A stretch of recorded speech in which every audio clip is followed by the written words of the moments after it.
Ward number 11 માં નીકળી। કારગિલ યુદ્ધના વીર શહીદ જવાનોની યાદમાં મશાલ રેલી વોર્ડ નંબર 11 માં નીકળી। કારગિલ યુદ્ધના વીર શહીદ જવાનોની યાદ કરવાના સ્મૃતિ દિવસ નિમિત્તે તારીખ મશાલ રેલીનું આયોજન કરવામાં આવેલ છે। આ મશાલ સંત પારમા રોડ પુરોહિત ખમણ પાસેથી નીકળીને સારેશ્વર હનુમાનજી મંદિરમાં પૂરી થઈ હતી। આ રેલીમાં કાઉન્સિલર સંગીતાબેન ચોકસી, વોર્ડ પ્રમુખ જયેશભાઈ પરમાર, વોર્ડ નંબર 11ના મહામંત્રી અનિલ ચૌહાણ, વોર્ડ નંબર 11ના યુવા મોરચાનો પ્રમુખ નટુભાઈ બામણિયા તથા શહેરના હોદ્દેદારશ્રીઓ, વોર્ડ સંગઠનના હોદ્દેદારશ્રીઓ, વિવિધ મોરચાના હોદ્દેદારશ્રીઓ સાથે કાર્યકર્તાઓ મશાલ રેલીમાં જોડાયા હતા। ભારત માતા કી જય, વંદે માતરમ।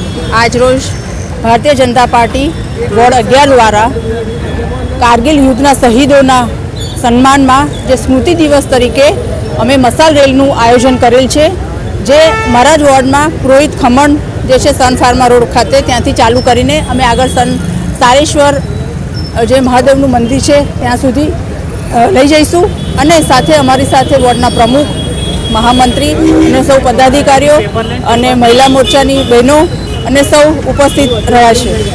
આભાર। આજ રોજ 25 જુલાઈ કારગિલમાં વીર જવાન શહીદ નિમિત્તે આજે ward number 11માં khaman Sun Pharma road khaman પુરોહિતથી Hanumanji મંદિર સુધીની એક રેલીનું આયોજન કર્યું છે। એ ભાગરૂપે આજે સંગઠનના તમામ કાર્યકર્તા, કાઉન્સિલર શ્રી ઉપસ્થિત રહ્યા છે। એટલે આજના દિવસની દરેક કાર્યકર્તાઓને શુભેચ્છા આપું। આજ રોજ વોર્ડ નંબર 11માં અમે એક મશાલ રેલીનું આયોજન કર્યું છે।